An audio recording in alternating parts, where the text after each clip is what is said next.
자, 우리 다 같이 고린도전서 10장 13절 말씀 함께 암송하시면서 6월 둘째 주 예배 하나님께 올려드리겠습니다.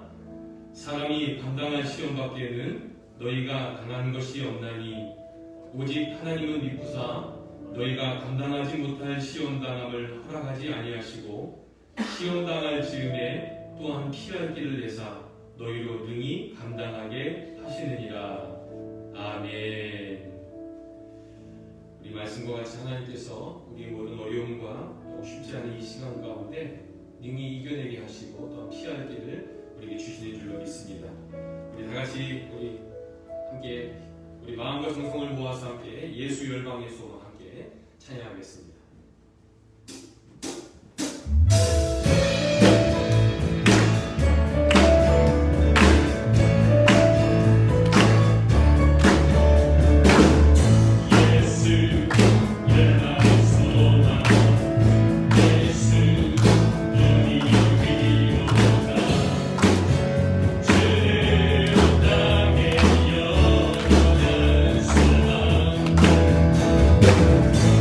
예수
홀로 찬양 받으소서.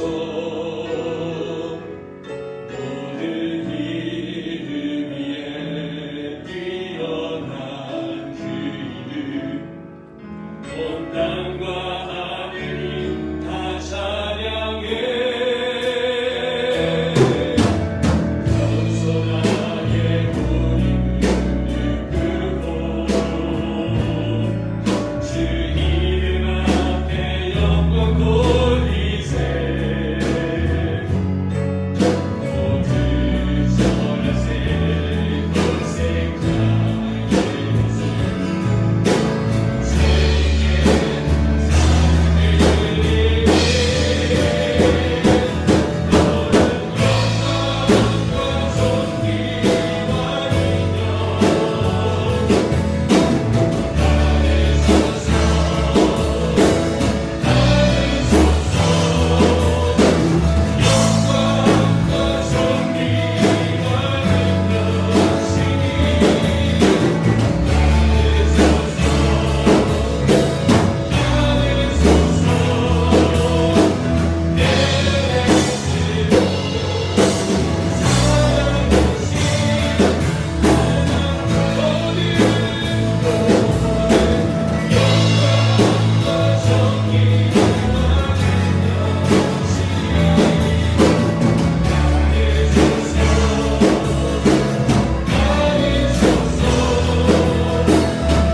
오늘 이 시간에도 하나님께서 이 세상 천지 만물 그리고 교회와 또 우리 각자의 삶을 다스리시는 줄 믿습니다.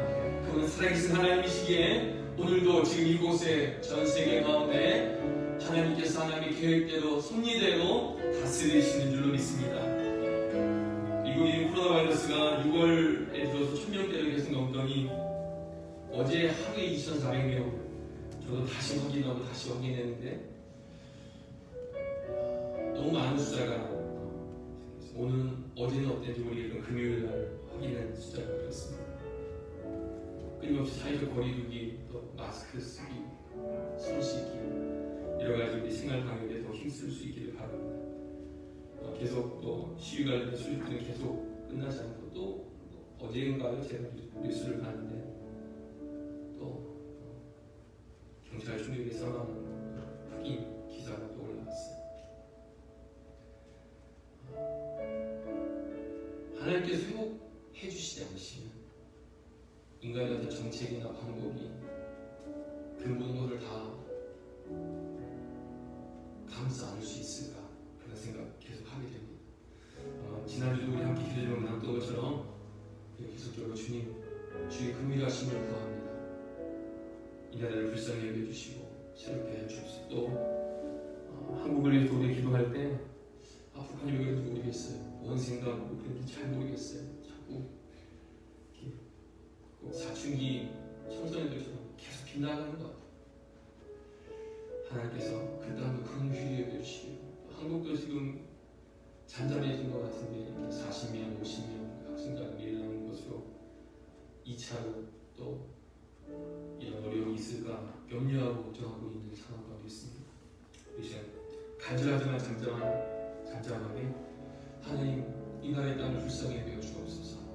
회복시켜 주옵소서. 주님의 도우심이 아니고서는 우리의 능력으로 감당할 수 없는 일을 주님 미국 땅을 불쌍히 해주시고 또 한국 땅을 불쌍히 해주시고 코로나로 전 세계가 이 몸살을 앓고 있는 주님께서 치유의 하나님의 놀라신 능력으로 다니시고 새롭게 하여 주옵소서. 함께 이 시간 우리 나라 민족을 위해 함께 기도하겠습니다.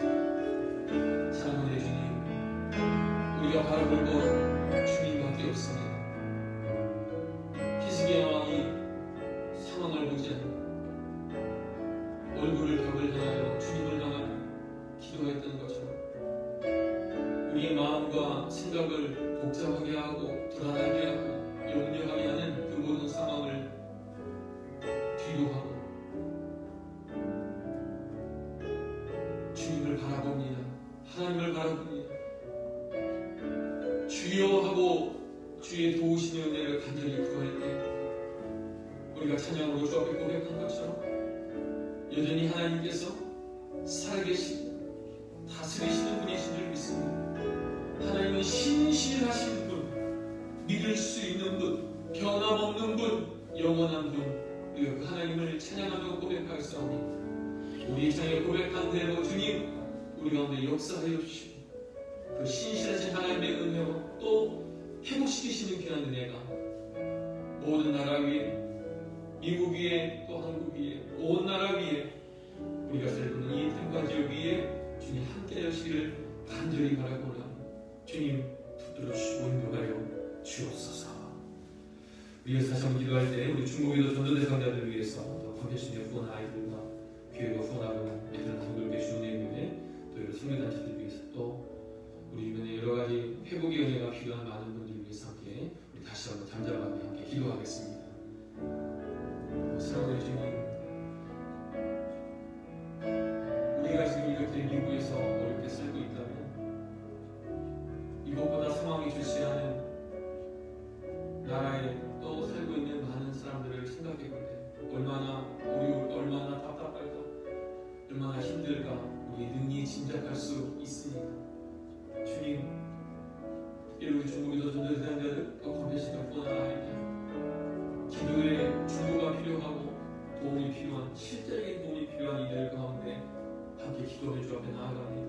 주님 도우시고 어려운 가운데도 피할 길을 내서 능히 감당할 수 있는 귀한 은혜가 있기만을 간절히 바라고합니다. 성령 하나님께서 우리가 함께 기도하는 교회들 또 선교단체들 또 중국에도 전도 대상자들 모든 교회 회복이 필요한 모든 이들을 위해 간절히 기도할 때 주님 우리의 기도를 들어주시고 응답하시고 역사하여 주시기만을 간절히 바라고 주님 붙들어 주옵소서. 주님 역사하여 주옵소서.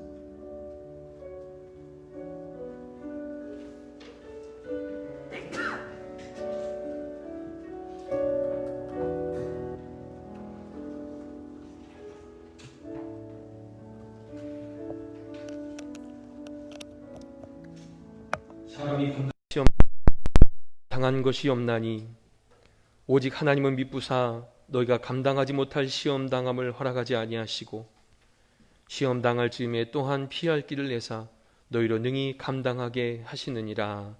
아멘. 다 같이 주님이 가르쳐 주신 기도로 하나님께 올려드리겠습니다. 하늘에 계신 우리 아버지여, 이름이 거룩히 여김을 받으시오며 나라에 임하옵시며 뜻이 하늘에서 이룬 것 같이 땅에서도 이루어지이다. 오늘날 우리에게 일용할 양식을 주옵시고 우리가 우리에게 죄 지은 자를 사하여 준 것 같이 우리 죄를 사하여 주옵시고 우리를 시험에 들게 하지 마옵시고 다만 악에서 구하옵소서. 대개 나라와 권세와 영광이 아버지께 영원히 있사옵나이다. 아멘. 오늘 우리 시간에는 우리 예배를 위해서 우리 임관준 집사님께서 나오셔서 대표로 기도해 주시겠습니다.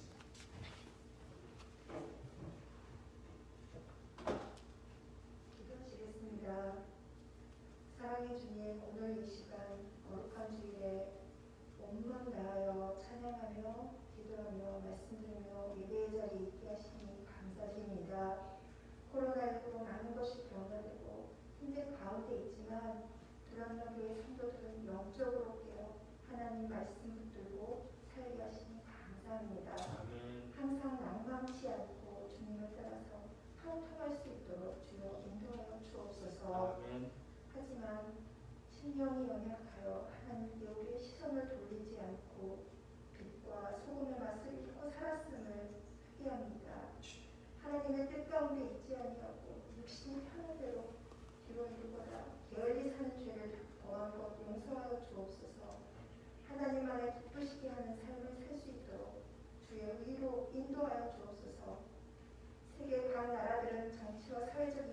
정도로 많이 어수선합니다. 하나님보다는 리더자들 생각대로 옳고 그름을 가리며 깨어있지 못한 사람들은 자신의 좋고 나쁨에 따라서 집단적으로 행동함으로 어떤 것이 옳은 것인지 분별하지 못하고 있습니다. 그들의 마음에 하나님이 임재하여 주셔서 악한 영들이 그들과 세상을 점령하지 않게 하여 주옵소서. 느헤미야의 마음처럼 가슴이 답답하지만 세계와 코로나의 회복을 위해 참 소망 되신 주님께 겸손히 기도합니다. 오늘 말씀 전하실 이병헌 목사님을 위해 기도합니다. 영육간의 강건함을 주셔서 성령 충만함을 허락하셔서 말씀을 준비하실 때나 기도하실 때, 찬양하실 때, 언제 어디서나 주님의 인도하심이 있기를 기도합니다. 또한 목사님 가정에 은혜의 샘이 강물같이 흐르게 하시고 새 힘을 허락하여 주시며 모든 사역들이 주님 영광만을 드러내길 기도합니다. 6월 한 달 동안 변화의 즐거움이라는 제목으로 설교 말씀을 듣습니다. 우리 모두 지속적으로 경건에 이르도록 연단하는 성도들 되게 하시며 하나님을 향한 사랑과 갈망, 두려움, 코란대오의 마음으로 사는 우리가 되게 하시며 긍정적인 변화로 임마누엘 형통의 복을 누리는 우리가 되게 하옵소서. 오늘 예배도 시종일관 지켜주시며 사탄이 틈타지 않게 하시고 하나님 홀로 영광 받으시옵소서. 이 모든 말씀 예수님 이름으로 기도합니다. 아멘.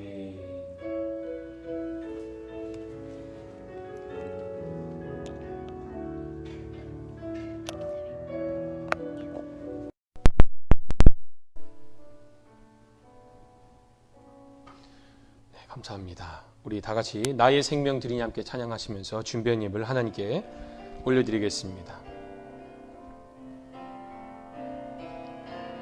나의 생명을 드리니 주 영광 위하여 사용하옵소서. 내가 사는 날 동안에 주를 찬양하며 기쁨의 제물 되리이. 나를 받아 주소서.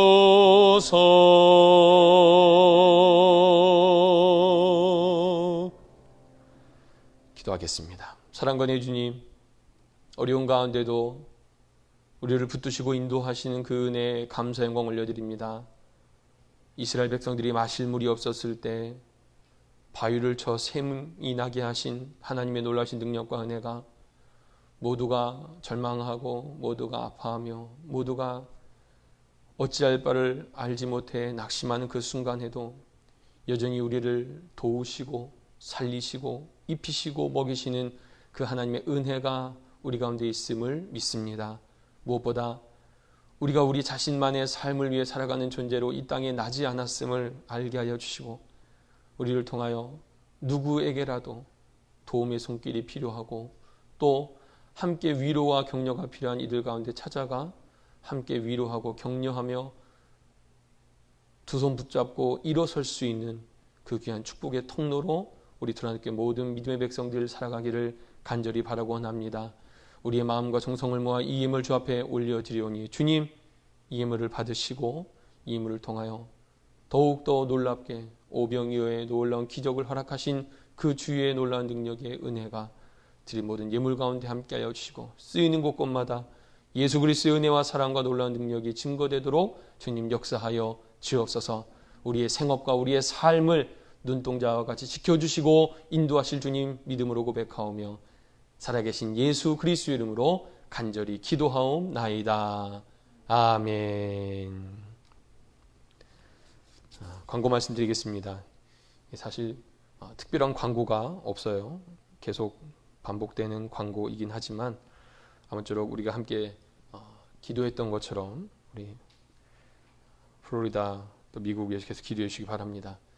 뉴스 보시면 아시겠지만 USF 교수님이 힐스브룩 카운티를 지목해서 만약에 마스크 쓰지 않고 소셜 디스턴스 지키지 않으면 더 급증할 거다 이런 연구 결과를 내서 조금 더 이렇게 우리가 긴장하고 또 기억하고 기도하고 생활 속 거리두기 또 뿐만 아니라 우리 생활 방역에 힘써서 우리 터널교회 모든 믿음의 가족들 몸도 마음도 강건하게 또 지내시기를 바랍니다.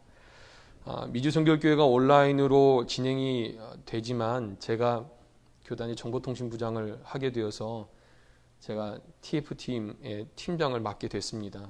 첫 줌 총회 모임을 준비했고 이번 주간 했고 계속 매주 모이게 될 텐데 아마 제가 어쩌면 LA로 가야 될지도 모르겠어요. 기기 운영하는 것이 필요하면 제가 가야 될 상황일 것 같아서 일단 이번 주까지 보고 저하고 같이 이 팀의 온라인 총회를 준비하는 많은 목사님들이 LA 지역에 있는 목사님들을 통해서 지금 준비가 되고 있는데 팀원들이 잘 준비가 되고 셋업이 되면 제가 여기서 원격으로라도 함께 참여할 수 있도록 아무쪼록 온라인 총회를 저희 교단에서 처음 하는 것이기 때문에 여러 가지 미비하고 준비될 것이 많이 있습니다. 아무튼 계속 기도해서 준비해 주시고 무엇보다 어려움의 시간들 가운데 그 교회나 교단이나 가정이나 기업이나 그 모든 것들이 하나님이 돌보시는 은혜로 승리할 수 있도록 여러분 끊임없이 기도해 주시기를 부탁을 드립니다. 자, 6월 우리가 계속 변화의 즐거움이라는 주제로 말씀 나누고 있습니다. 계속 말씀 상고하시면서 또 우리 가운데 주시는 그 메시지를 기억하고 또 그렇게 결단할 수 있는 우리가 되길 바랍니다. 새벽 예배 계속 온라인으로 또 라이브로 방송 중에 있습니다. 새벽 그 시간에 들어오시는 분들은 사실은 그렇게 많지는 않지만 그럼에도 불구하고 그 이후 시간에 들어오셔서 또 말씀 듣는 분이 계신 것 같아요. 아무쪼록 여러분 어려운 시간일수록 더욱더 주님께 더 가까이 나아가는 믿음의 기회로 또 여러분 사용하시고 또 활용하셨으면 좋겠습니다. 자, 함께 오늘 우리 주신 말씀 보겠습니다. 오늘 우리 주신 하나님 말씀은 사도행전 22장 1절부터 11절까지 말씀입니다. 사도행전 22장 1절부터 11절까지 말씀 우리 한 절씩 교독하도록 하겠습니다. 사도행전 22장 1절부터 11절까지 말씀입니다. 제가 1절 읽겠습니다. 부형들아, 내가 지금 여러분 앞에서 변명하는 말을 들으라.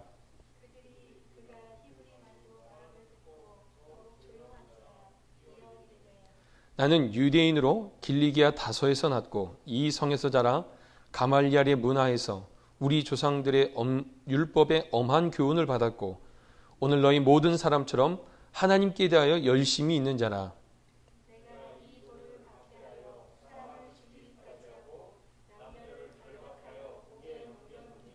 이에 대제사장과 모든 장로들이 내 증인이라. 또 내가 그들에게 다메섹 형제들에게 가는 공문을 받아가지고 거기 있는 자들도 결박하여 예루살렘으로 끌어다가 형벌받게 하려고 가더니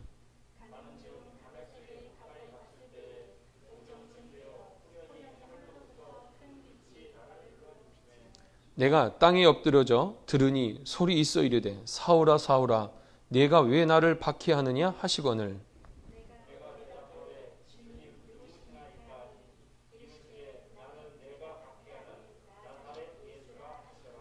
나와 함께 있는 사람들은 빛은 보면서도 나에게 말씀하시는 이의 소리는 듣지 못하더라.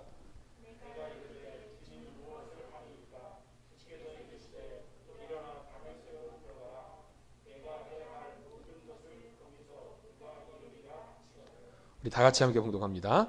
나는 그 빛의 광채로 말미암아 볼 수 없게 되었으므로 나와 함께 있는 사람들의 손에 끌려 다메섹에 들어갔노라.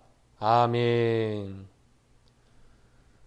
6월달에는 계속해서 변화의 즐거움이란 주제로 말씀 나누고 있습니다. 오늘은 변화의 즐거움 두 번째 시간입니다. 지난주에 나누었던 말씀을 좀 정리해 보면은 변화는 우리에게 필연적으로 있는 것이다 라고 말씀을 나눴고요. 그래서 우리에게 나타나는 이 변화를 이 부정적 변화로 그냥 방치할 것이 아니라 긍정적 변화로 나타나기 위해서 우리가 함께 힘써야 한다 이렇게 말씀을 나눴습니다. 자, 그 방법이 무엇이었죠? 이 경건에 이르는 훈련을 하는 거예요. 경건에 이르는 훈련. 우리 안에 죄성이 우리를 다스리지 못하고 또 날마다 우리가 하나님만 바라보고 하나님께 가까이 나아가는 이 훈련, 이 연습을 계속해야 한다 이렇게 말씀을 나눴어요. 우리 모두는 한 명도 예외 없이 이런 경건에 이르는 훈련이 필요한 줄로 믿습니다. 자, 여러분, 그런데 과연 우리의 의지적인 어떤 변화의 결단, 그 각오만으로 우리가 변화될 수 있을까요? 내가 이렇게 살아야지, 난 이렇게 꼭 살 거야, 이런 결단이 우리로 그렇게 변화로 이끌어 완성시켜 주나요? 사실 지난주에 나눴던 말씀은 변화를 추구하고 뭔가 새로움을 추구하는 이들에게는 익숙하게 들어봤던 이야기일 것입니다. 이게 꼭 설교 시간이 아니더라도 자기 개발에 관련된 책을 보면 어디서나 얼마든지 들을 수 있는 얘기예요. 특별히 뭐 건강에 대한 것은 뭐 다이어트나 운동, 결단하고 계획하고 시작하고 다시 시작하고 이런 것들은 많이 듣습니다. 자신이 정해놓은 분명한 목표가 있고 그 분명한 목표를 이루기 위해 기술을 습득하고 계속 연마하고 몸을 위해서는 식단을 조절하고 운동을 하고 어떤 운동을 어떤 순서대로 몇 세트를 하고 이런 건 사실은 다 나와 있어요. 다시 말해서 삶의 긍정적 변화를 위해 결단해야 된다. 이거 모르는 사람 아무도 없습니다. 말씀이 사실은 세상 사람들의 말과 그리 다르진 않아요. 여러분, 그래서 오늘 우리가 나눠야 될 말씀이 아주 중요합니다. 변화되기 위해서는 우리의 힘과 의지만으로는 안 된다는 사실이에요. 우리가 이미 경험하고 있는 것처럼 말입니다. 무엇보다 우리 겉사람에 대한 이야기가 아니라 우리의 속사람의 진정한 변화를 이루기 위해서는 우리의 의지와 결단만으로 이루어지지 않는다는 사실이에요. 교회에서 이제 신앙생활을 몇 년 혹은 10년, 20년 하다 보면 그런 마음이 들어요. 열정과 열심을 가지고 이렇게 봉사하시고 이런 분들 보면 야, 참 귀하다, 훌륭하다, 나도 저렇게 해야 되는데 그런 마음이 들어요. 동시에 그런 마음이 들면서 새해가 시작되면은 올해는 꼭 말씀을 한번 성경 일독을 해봐야겠다. 올해는 꼭 이런 봉사 기간에 들어가서 이런 걸 해야겠다. 이런 결단을 하죠. 연초에는 뭔가 열심히 결정하고 생각하고 진행하지만 안타까운 것은 무엇입니까? 점점 시간이 지나면서 어떤 환경 속에 어떤 감정이 나를 붙들고 나면 처음 먹었던 그 마음이 점점 흐려지는 거예요. 약해지는 거예요. 꼭 비단 이 신앙생활에서만 이런 모습 보이는 것은 아닙니다. 아까 말씀드린 건강을 위해 다이어트 한다고 결심하지만 우스갯말로 지금 다이어트 20년째예요. 이런 얘기 듣잖아요. 운동이 필요하니 운동을 하겠다고 결심을 해보지만 그 결심한 일들이 사실 오래가지 않는 게 우리의 삶에서 일반적으로 나타나는 모습이에요. 학창 시절을 보냈던 분이라면 누구라도 공감할 만한 재미있는 이야기의 글이 있어요. 이 공부를 잘 못하는 사람들이 경험하는 시험 공부 6단계. 언니가 말씀드린 것 같은데 시험 공부 6단계가 있어요. 첫째, 집에 가서 해야지. 짐을 싸요. 집에 가면 뭐예요? 밥 먹고 해야지. 밥 먹으면 어떻게 해요? 배부르니까 좀 쉬었다 해야지. 근데 밥 그냥 먹나요? 텔레비 켜고 가잖아요. 저것만 끝날 때까지 보고 해야지. 이거 봤으니까 밤새서 열심히 해야지. 피곤하잖아요. 지금 자고 아침 일찍 일어나서 해야지. 그럼 아침이에요. 결과는 뻔하겠죠. 생각해보면 우리가 사실 우리 스스로의 품었던 의지, 결단으로 그대로만 됐다면 여러분 우리의 삶은 적어도 지금 우리의 삶과는 많이 차이가 있을 것 같아요. 그렇지 않습니까? 여러분이 어렸을 때 계획해 놓았던 것들 있잖아요. 아직 기억나는 게 방학하면 뭐예요? 그 대접 딱 갖다 놓고 도화지 동그라미 싹 그리고 컴파스로 그린 다음에 싹싹싹 어쩜 철저히 공부 30분 쉬고 공부 많이 해봤잖아요. 근데 그렇게 잘 안 됐습니다. 근데 여러분 제가 지금 여러분에게 말씀드리고 싶은 건 우리는 의지가 너무 약하기 때문에 의지 박약이기 때문에 아무것도 스스로 할 수 없다. 우리는 할 수 있는 게 아무것도 없다. 이런 말씀 드리려는 건 아니에요. 적어도 우리의 마음가짐, 우리의 의지에는 한계가 있다는 사실들을 함께 나누고 싶은 거예요. 내가 내 의지로 결단해서는 그걸로만은 충분하지 않다는 거야. 무엇보다 우리의 속사람의 변화에 있어서는 이것이 우리의 의지나 결단만으로는 이루어질 수 없다는 사실이에요. 성경에 기록된 수많은 이야기 가운데 우리가 유심히 기억하고 들여다보아야 할 얘기가 있어요. 그건 무엇이냐면 이 세상 천지만물을 창조하시고 다스리시는 분은 분명 하나님이신데 그 하나님께서는 인류 역사 가운데 하나님의 일들을 이루실 때마다 누구를 통해 일하십니까? 하나님의 사람들을 통해 일하신다는 거예요. 하나님 말씀을 듣고 순종하는 그 사람들을 통해서 일을 하세요. 하나님의 사람들이 순종하면서 믿음을 가지고 결단하며 행동할 때, 어떤 경우에는 성경에 그런 표현이 있죠. 그들이 기도할 때에 역사하세요. 그들이 찬양하기 시작할 때에 역사하세요. 그들이 믿음으로 발걸음을 내디딜 때 역사하세요. 하나님은 우리가 상상할 수 없는 방법으로 하나님의 사람들을 통하여 이제까지 일해 오셨어요. 그리고 앞으로도 일하실 줄로 믿습니다. 중요한 것은 결코 변화될 수 없었던 것 같은 그런 환경, 그런 사람을 하나님께서는 계속적으로 변화시키시고 계시다는 사실이에요. 예수님이 승천하시고 나서 제자들을 중심으로 점점 예수님을 믿는 사람들이 늘어나갔어요. 핍박은 더욱더 심해졌지만 복음 전하는 사람들을 통해서 교회가 이곳 저곳에서 세워지고 있었어요. 그런 때 초대교회를 가장 많이 핍박했던 사람이 한 명 있었습니다. 그 핍박의 정도가 얼마나 잔혹했던지 스데반 집사를 죽일 정도로 교회를 핍박했던 사람이에요. 사람을 죽일 정도로 핍박한 거예요. 여러분, 요즘 말로 성경에서 가장 스펙이 좋은 사람을 뽑아보라면 누굴 좀 뽑아보겠습니까? 저는 넘버원으로 뽑을 사람 한 명 있어요. 사도 바울입니다.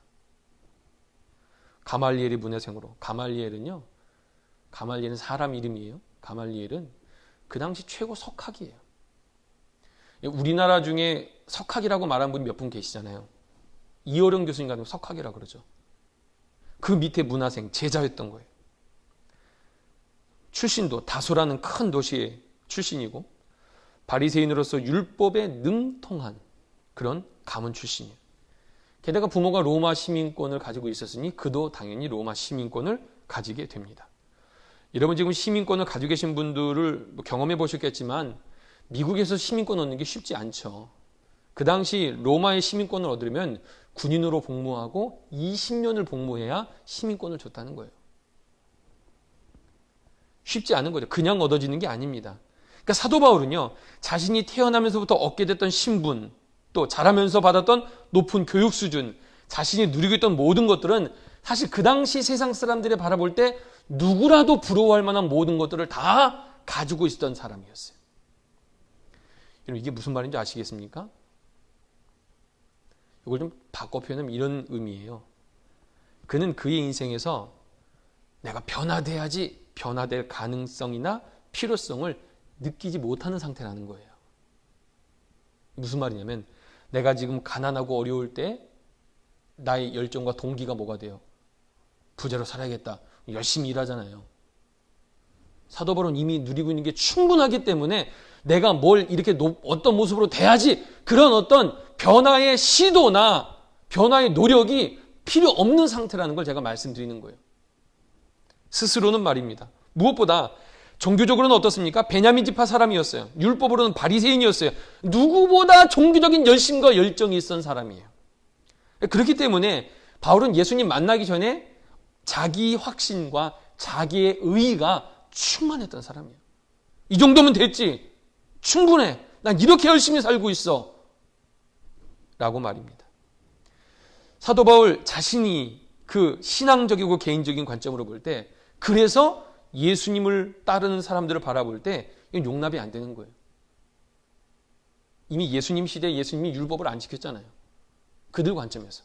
안식일에 무슨 일을 하고 누구를 만나고 이런 일들을 너무나 많이 했어요. 부정한 사람들을 만났어요. 자, 그런 것들을 볼 때 사도 바울이 볼 때 예수님 그리고 그를 따르는 모든 제자들은 합당하지 않은 거예요. 마음에 안 드는 거예요. 율법을 어기고 오히려 하나님을 무시하고 경멸한 듯하게 느껴졌던 것이죠. 그래서 사도 바울은 내가 변화되어야겠다는 생각을 하지 않고 너희가 변화되어야 될 것이라는 생각이 충만했던 사람. 나는 잘하고 있어. 내 의, 자기 확신이 충만하기 때문에 그렇게 하지 못하는 다른 사람들을 정죄하고 죄에 있다 말하고 처벌하기를 더 쉽게 결정할 수 있는 사람이란. 변화의 가능성, 변화의 필요성이 전혀 없어 보였던 사도 바울이었는데 그는 일생일대의 큰 사건을 맞이하게 됩니다. 그것이 바로 예수님께서 사도 바울을 만나주신 거예요. 사도 바울이 예수님 나 좀 만나주세요라고 말한 것이 아니라 그의 상황과 결정에는 아무 관계없이 예수님께서 그를 선택하여 주시고 그를 만나 주셨다는 거예요. 우리가 읽었던 22장 그 앞에 보시면 사도행전 21장에 보시면요. 바울이 예루살렘에서 유대인에게 매를 맞다가 이 천부장을 통해 위험에서 벗어나요. 그게 21장 내용이에요. 21장 33절을 보면 이렇게 나와 있어요. 사도 바울은 유대인들에게 매를 맞은 것뿐만 아니라 쇠사슬에 묶여 있습니다. 쇠사슬에. 군인들의 손에 잡히게 된 거예요. 근데 매를 맞고 쇠사슬에 묶이고 잡혀 있는데 그 순간 사도 바울이 뭘 했냐면 나 다소 출신인데 다시 말해 나 로마 시민권자인데 내가 할 말이 있다. 나에게 말할 기회를 줘라. 그랬더니 말할 기회를 준 거예요. 그게 22장부터의 말씀이에요. 그는 이미 결박되었고 잡혀있는 상태고 이미 매를 맞은 상태였는데 그때에 그는 자신의 신분을 통해서 내가 한마디 말을 하고 싶은데 말할 기회를 달라. 그래서 22장 오늘 보면 1절부터 말씀이 기록된 거예요. 자, 본문의 내용은 무슨 내용입니까? 사도 바울이 예수님 만나기 전에 변화되기 이전에 자신의 모습이 어땠는지 또 다메섹에서 예수님을 만났을 때 어떤 일이 일어났는지를 구체적으로 설명하고 있어요. 오늘 본문 내용에 사도 바울이 말하고 싶어하는 가장 중심 주제가 뭘까요? 그게 변화예요. 사도 바울이 오늘 본문 가운데 말하고 싶은 건 변화인 것입니다. 변화. 나는 변화된 사람이다. 이런 거예요. 이미 바울이 이전에 어떤 사람이었는지를 알고 있다면 지금 사도 바울의 모습을 보면 얼마나 변화된 사람이라는 사실들을 우리가 다 알 수 있다는 거예요. 사도 바울의 논지는 이렇습니다. 나는 여러분들과 별반 다름이 없는 아니 모여있는 여러분 유대인들보다 더하면 더했지 덜하지 않았던 하나님을 향한 열심히 있는 사람이었습니다. 라는 거예요. 그런데 자신이 지금 예수 그리스도를 만남으로 말미암아 변화되었다는 거예요. 자신이 이렇게 변화되었다는 데는 이유가 있다는 것이죠. 오늘 본문에 앞서 말씀드린 가장 중요한 핵심 이랬던 나였는데 내가 변화되었던 이유 내가 변화될 수 있었던 근거 그 변화의 주체는 바로 예수 그리스도를 만났다는 거예요. 나는 변할 필요도 못 느꼈고 변화의 가능성도 없는 사람이었었지만 여러분들만큼이나 훨씬 더 하나님에 대한 열심이 있는 사람이었지만 내가 변화되었고 이 변화됨의 가장 중요한 핵심은 예수 그리스도였다는 거예요. 여러분 사도 바울의 인생을 쭉 우리가 살펴보면서 사도 바울 서신을 쭉 보면요. 바울 서신 내용 가운데 여러분 한번 그런 생각 해보신 적 있나요? 한 가지 주목해야 될 게 있어요. 사도 바울이 기록한 바울 서신 어디에도요. 예수님이 이 사복음서에 기록된 공관복음에 기록된 이루셨던 기적들 이사에 대한 얘기가 하나도 기록되지 않아요. 그렇죠? 여러분 바울 서신에 어디 예수님의 기적이 기록되어 있어요? 예를 들어 마태복음 5장에 있던 산상수훈에 대한 말씀이 있습니까? 아니면 문둥병자를 고치신 얘기 혹은 사마리아 여인을 만나신 얘기 여러분 그런 얘기 아무것도 안 나와요. 그럼 사도 바울이 쓴 이 바울 서신의 편지에 가장 중요한 핵심은 뭐였는가? 내가 변화됐는데 변화된 근거는 하나 있다는 거예요. 바로 예수 그리스도 십자가 바로 그것을 얘기하는 거예요. 그는 그거 하나만을 전해요. 하나님의 능력, 그 능력이 예수 그리스도의 십자가와 부활을 통해 나타났다. 이게 십자가의 도라는 거예요. 십자가의 도.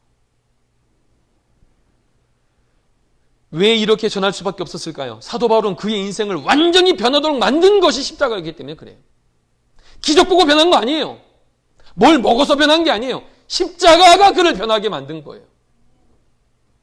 그래서 고린도서 1장 18절 말씀 사도 바울이 고백하죠. 십자가의 도가 멸망하는 자들에게는 미련한 것이요 구원받는 우리에게는 하나님의 능력이라. 그는 다 경험했어요. 그는 십자가의 도가 미련하다. 저건 바뀌어야 된다. 변해야 된다. 라고 생각했던 사람이고 예수님 만나고 나서는 이제 그 능력으로 살아가고 있기에 그는 이렇게 담대하게 말할 수 있었던 거예요. 십자가의 도는 하나님의 능력이다. 라고 말입니다. 예수 그리스도를 만남으로 말미암아 변화된 사도 바울은 빌립보서 3장 7절 8절 이렇게 고백합니다. 그러나 무엇이든지 내게 유익하던 것을 내가 그리스도를 위하여 다 해로 여길 뿐더러 또한 모든 것을 해로 여김은 내 주 그리스도 예수를 아는 지식이 가장 고상하기 때문이라. 내가 그를 위하여 모든 것을 잃어버리고 배설물로 여김은 그리스도를 얻고,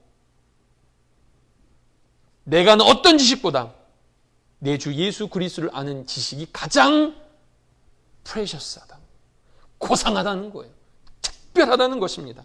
그래서 나는 그분을 위하여 모든 것을 버리고 내 소유의 모든 것들은 다 배설물로 여길 수 있는 그 이유는 그리스도 예수를 아는 것이 가장 귀하기 때문이다 라고 고백합니다. 모든 사람이 다 그의 어떤 스펙들을 부러워했다면 그는 그 스펙들을 다 버리고 하나를 택했던 거예요. 예수 그리스도.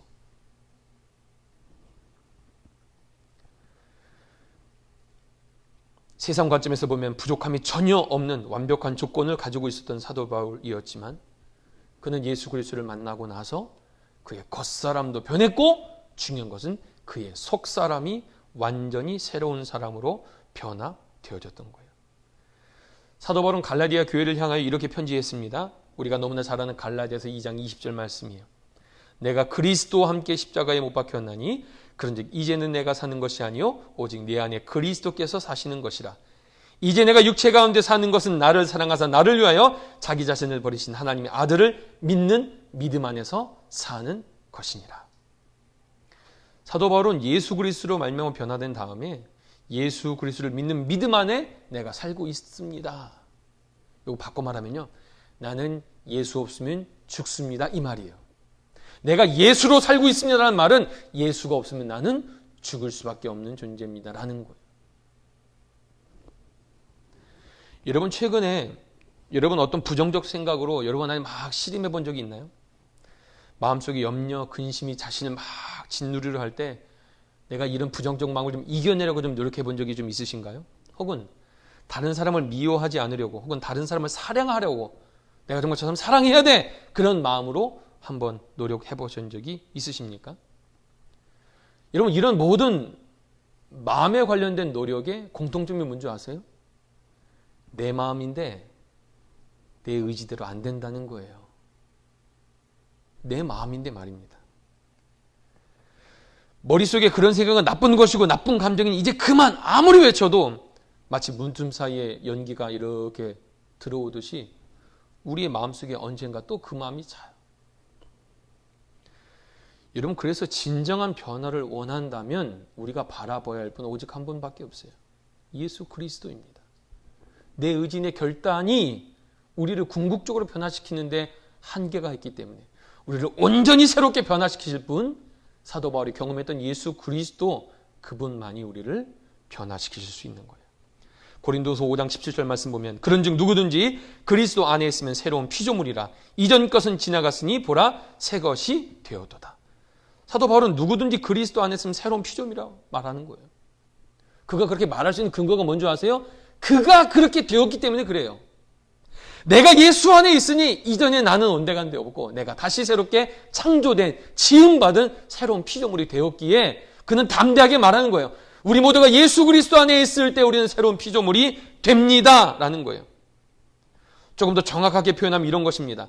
예수를 믿고 따르는데 변화가 나타나지 않을 수 없다는 거예요.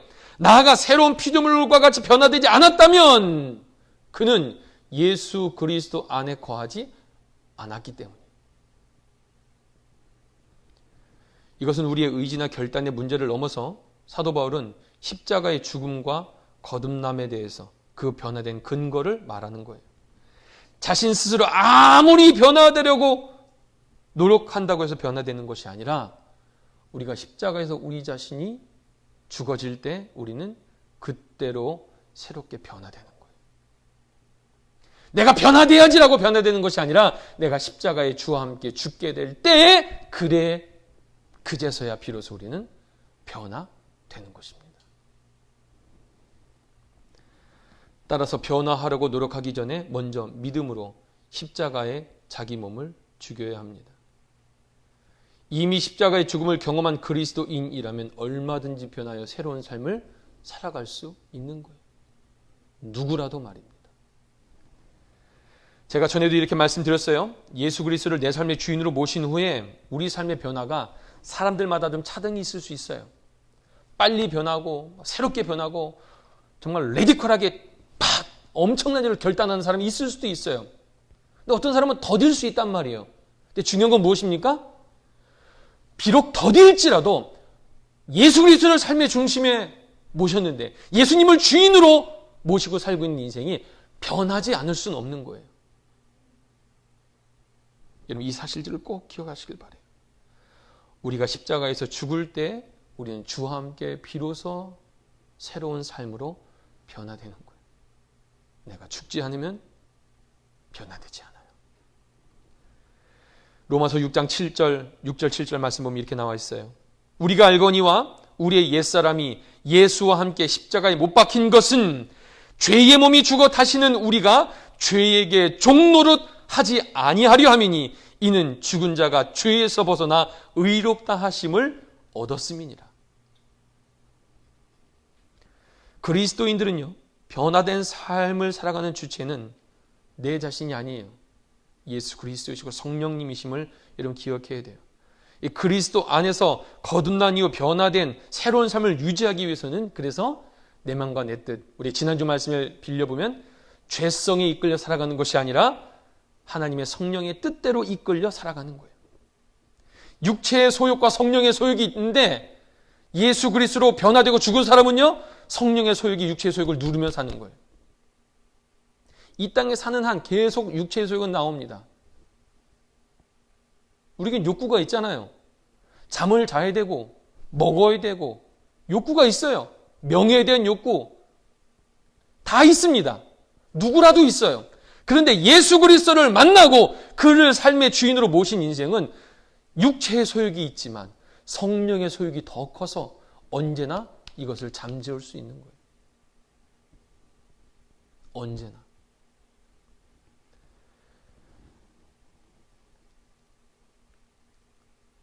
변화된 삶의 근거는 죽음이에요. 육체의 욕망을 따르는 자아가 변해야 결국 주님을 따르는 삶으로 살아갈 수 있는 것입니다. 마지막으로 한 가지 말씀드리고 싶은 것이 있어요. 어떻게 보면 저에겐 실패한 경험이에요. 제가 처음 목회자가 돼서 제자 훈련을 하고 말씀을 가르치고 성경 공부를 하는 것, 또 말씀을 묵상하는 것, 함께 간절히 기도하는 것, 이 모든 것 다 중요합니다. 우리가 변화되는데 도움을 주는 것도 확실해요. 여러분 그런데 겉사람이 행하는 그 일들이 이 속사람을 완전하게 변화시키지는 못하는 것 같아요. 무슨 말이냐면 내 의지나 결단으로 변화하려는 그것만으로는 변화되지 않아요. 성령께서 우리를 감화감동 인도하시고 주님께 우리 자신을 온전히 내어 맡겨드려서 그분이 내 삶의 주인 되셔서 내가 날마다 죽는 이 일들의 결단이 있지 않으면 우리는 또 다시 제자리로 돌아가요.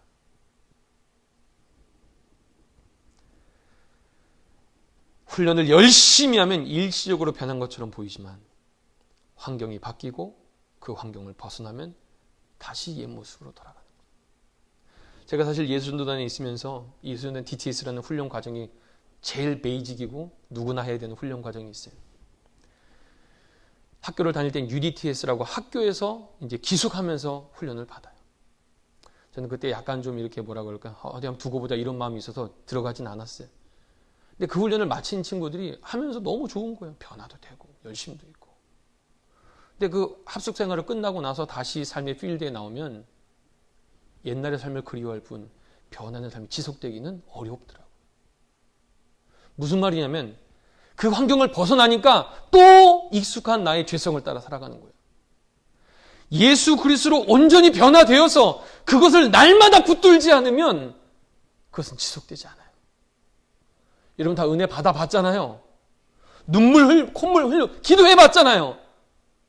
그 한 번의 사건이 우리를 계속 변화된 삶으로 보장하진 않아요. 주님으로 변화된 우리는 죽을 때까지 주님 붙들고 살아가야 되는 거예요. 우리의 자아가 십자가에 죽어야 돼요. 여러분, 죽은 척 하는 게 아닙니다. 죽어야 한다고 말만 하는 것도 아니에요. 우리의 자아가 십자가에 죽을 때 비로소 예수님이 우리 삶의 주인이 되셔서 우리를 다스리시기 시작하실 거예요. 여러분, 이 과정은 처절할 수 있어요. 우리의 교만함이 깨질 수 있어요. 내가 그동안 나를 붙들고 있었던 내 자존감의 근거되었던 모든 것들을 다 내려놔야 될 수도 있어요. 그런데 주님 앞에 그 모든 걸 다 내려놓고 주님을 내 삶의 주인으로 모시는 그 순간 우리는 참된 자유 그리고 변화된 삶을 경험할 수 있게 될 것입니다. 제가 지난주에도 인용한 말씀 다시 나눕니다. 고린도전서 15장 31절. 사도 바울은 그래서 이렇게 고백하는 거야. 나는 날마다 죽노라. 이 짧은 이 문장 가운데 나는 날마다 죽노라라는 이 말이 그가 예수님 만나기 이전의 삶, 예수님 만나고 나서 변화된 삶, 복음 전도자로 했던 그 삶을 살아가는 동시에 여전히 고백할 수밖에 없는 고백은 나는 날마다 죽어야 합니다. 왜요? 내가 죽지 않으면 예수님이 내 삶의 주인 되시지 못하니까. 십자가에 우리 자아가 죽고 부활하신 주님과 다시 새롭게 살아나는 우리 모두가 되기를 간절히 원합니다. 분명히 우리는 변화를 소망하고 변화를 위해 노력해야 하지만 결국 우리를 변화시키시는 분은 내가 아니라 예수 그리스도 하나님이심을 여러분 고백하시면서 주님과 더불어 다시 새롭게 변화되는 그 변화를 꿈꾸고 소망하는 주님 나를 다스려 주옵소서, 주님 내 삶의 주인 되어 주옵소서 간절한 믿음의 고백으로 매일매일을 살아갈 수 있는 오늘 저와 여러분의 삶이 되어지기를 주님의 이름으로 축원합니다. 아멘. 우리 함께 찬양하겠습니다.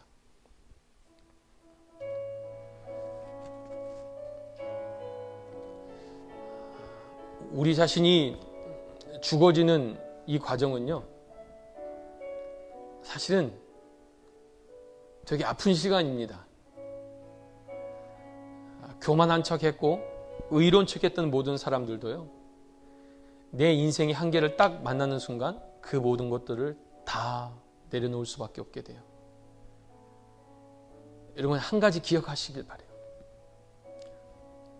우리의 인생이 어떤 자리에 어떤 모양으로 있든지 하나님 여전히 우리를 지켜보고 계신다는 거예요. 우리를 붙들고 계신다는 사실이에요. 다음 우리가 6월 한 달 동안 특별히 오늘 나눴던 이 말씀을 주목하십시오. 우리가 십자가에서 죽을 때 우리가 다시 그리스도인 온전한 모습으로 세워지는 거예요. 우리 함께 믿음으로 이 고백 올려드립니다. 하나님은 너를 지키시는 자.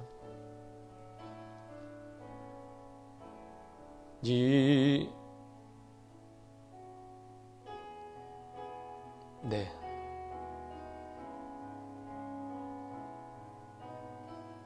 하나님은 너를 지키신 함께 찬양합니다.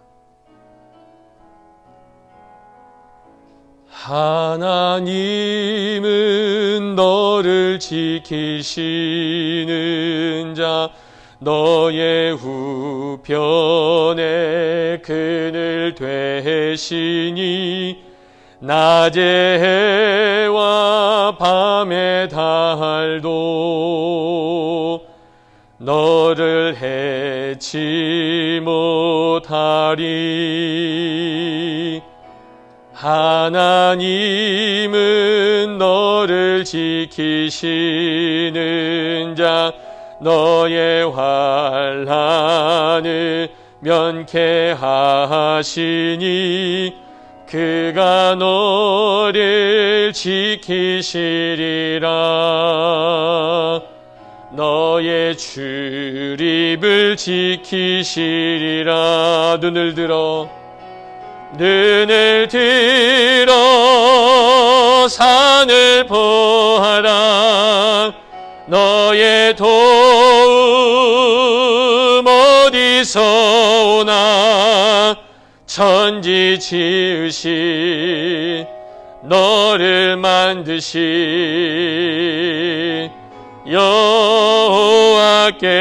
여호와께로다. 눈을 들어 산을 보아라. 눈을 들어 산을 보아라. 너의 도움 땅에서 오나 천지 지으신 너를 만드신 여호와께로다.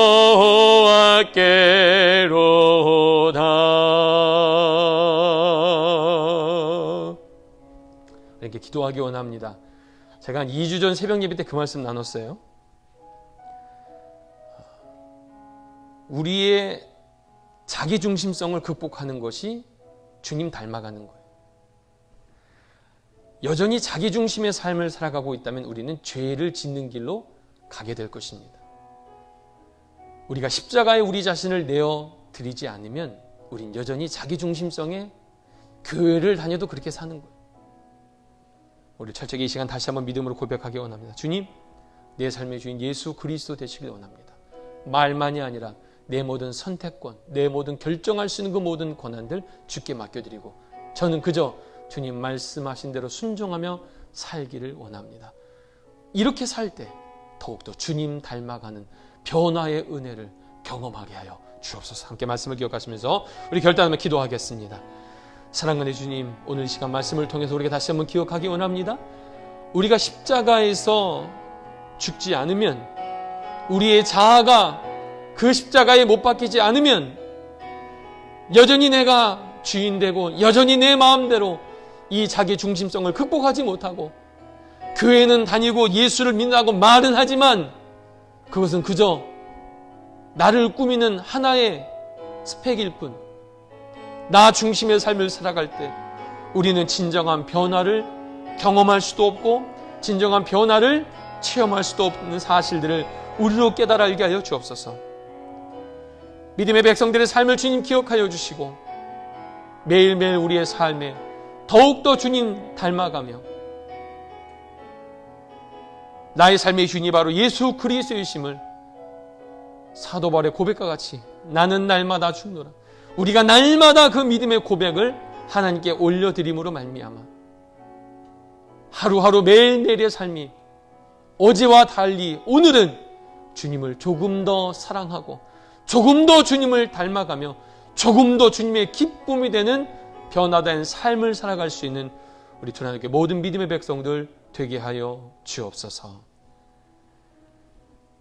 사랑과 은혜의 주님, 교회를 오래 다니는 것이 중요한 것이 아니고 교회의 어떤 역할과 어떤 직분을 받는 것이 중요한 것이 아니라 우리 자신이 십자가에 우리의 자아를 못 받고 예수 그리스도께서 우리 삶의 주인 되심을 매 순간 그리고 날마다 고백하고 인정하며 살아가는 삶이 가장 중요한 삶임을 깨달아 알길 원합니다. 우리 삶의 주인이 내가 아니라 예수 그리스도이심을 어느 때에든지 누구와 함께 있든지 어떤 상황 속에서도 결코 잃어버리지 않고 나는 주님의 것입니다. 나는 주님의 기쁨이 되기 원합니다. 주님 오셔서 다스리시고 역사하여 주옵소서. 날마다 그 하나님의 자리를 기억하고 그 하나님께 그 자리를 내어드릴 수 있는 귀한 믿음의 백성들 모두가 되게 하여 주옵소서. 우리가 이와 같이 주님을 내 삶의 주인으로 모시고 살아갈 때 변화는 변화하려고 할 때 변화되는 것이 아니라 주님 내 삶의 주인 되실 때 자연스럽게 변화의 열매를 거두게 될 줄로 믿습니다. 지금 날마다 매일 삶 속에 이 사실을 기억하며 또한 돌아온 이번 한 주간 동안 내 자신을 부인하고 내 자아를 부인하고 주님 원하시는 뜻대로 살기 원합니다. 간절히 소원하고 바라며 주 앞에 나아가는 믿음의 백성들을 주님 기억하여 주시되 조금씩 매일매일 삶 속에 주님 더욱더 닮아갈 수 있는 믿음의 백성들 모두가 되게 하여 주옵소서. 이제는 우리를 죄에서 구원하신 예수 그리스도의 은혜와 아버지 하나님의 태초부터 지금까지 변함없으신 사랑하심과 성령 하나님의 감화감동 교통하시는 은혜가 오늘 말씀을 통하여 나는 날마다 죽노라 사도 바울의 고백처럼 매일 우리 자신을 내려놓고 예수님이 우리의 삶의 주인이심을 고백하고 인정하고 그렇게 살아가기로 결단하고 다짐한 두란교회 모든 믿음의 가족들 머리 위에 또 이 시간 온라인으로 함께 예배하는 모든 믿음의 가족들 위에 이제부터 영원까지 함께 하시기를 간절히 축원하옵나이다. 아멘.